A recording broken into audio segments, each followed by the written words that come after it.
এইমাত্র পাওয়া আজকের সবচেয়ে গুরুত্বপূর্ণ আবহাওয়ার খবর। মেঘ বৃষ্টি ও বন্যা নিয়ে আবারও ভয়াবহ দুঃসংবাদ দিল আবহাওয়া অফিস।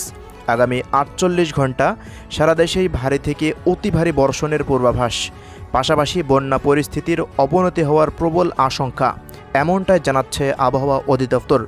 তো প্রিয় দর্শক, আজ এবং আগামীকাল দেশের কোন কোন জেলাগুলোর আবহাওয়া পরিস্থিতি কেমন থাকতে পারে জানিয়ে দিব। সম্পূর্ণ বিস্তারিত ভিডিওটি দেখতে থাকুন। আর প্রতিনিয়ত সঠিক আবহাওয়ার তথ্য পেতে অবশ্যই আমাদের ইউটিউব চ্যানেলটিকে সাবস্ক্রাইব করে রাখবেন। সেই সাথে আপনি দেশের কোন জেলা থেকে আমাদের এই ভিডিওটি দেখছেন কমেন্ট বক্সে জানাতে ভুলবেন না। এবার জেনে নিন এক নজরে।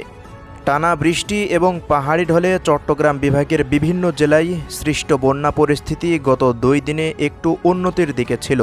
এরই মধ্যে ভয়াবহ দুঃসংবাদ দিয়েছে আবহাওয়া দপ্তর, জানিয়েছে ভারী বর্ষণের তথ্য। সোমবার 26শে আগস্ট আগামী 48 ঘন্টার জন্য দেওয়া ভারী বর্ষণের সতর্কবার্তায় এই তথ্য জানিয়েছে আবহাওয়া অফিস।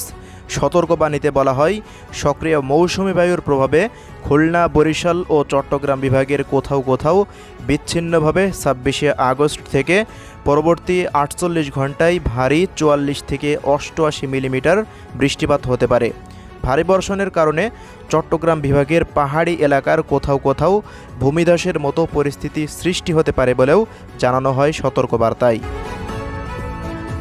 এদিকে আবহাওয়ার অপর এক বিজ্ঞপ্তিতে বলা হয়েছে, মৌসুমী বায়ু বাংলাদেশের ওপর মোটামুটি সক্রিয় এবং উত্তর বঙ্গোপসাগরের মাঝারি থেকে প্রবল অবস্থায় রয়েছে।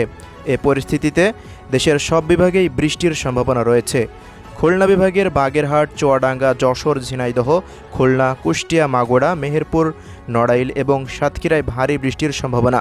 এছাড়া বরিশাল বিভাগের বরিশাল, পটুয়াখালী, বরগুনা, পিরোজপুর, ভোলা ও ঝালকাঠিতে ভারী বৃষ্টি চলমান রয়েছে। আগামী 24 ঘন্টাতেও এই বিভাগে ভারী বৃষ্টি হতে পারে।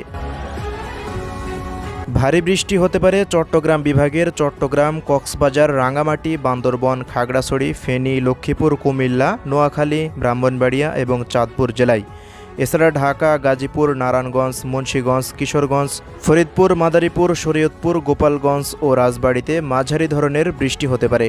এদিকে রংপুর, রাজশাহী, ময়মনসিংহ ও সিলেট বিভাগের কিছু কিছু জায়গায় অস্থায়ীভাবে দমকা হাওয়াসহ হালকা থেকে মাঝারি ধরনের বৃষ্টি বা বজ্রসহ বৃষ্টিপাত হতে পারে। সেই সঙ্গে খুলনা ও বরিশাল বিভাগের কোথাও কোথাও মাঝারি ধরনের ভারী থেকে অতি ভারী বর্ষণ হতে পারে। এ সময় সারা দেশে দিনের তাপমাত্রা সামান্য বাড়তে পারে এবং রাতের তাপমাত্রা প্রায় অপরিবর্তিত থাকতে পারে। ঝড় বৃষ্টির এ প্রবণতা 27শে আগস্ট পর্যন্ত অব্যাহত থাকতে পারে এবং 28শে আগস্ট বুধবার থেকে আবহাওয়ার উন্নতির সম্ভাবনা রয়েছে। তো প্রিয় দর্শক, এই ছিল আজকের আবহাওয়ার সবশেষ আপডেট। প্রতিনিয়ত আপডেট পেতে অবশ্যই আমাদের ইউটিউব চ্যানেলটিকে সাবস্ক্রাইব করে রাখবেন। ধন্যবাদ।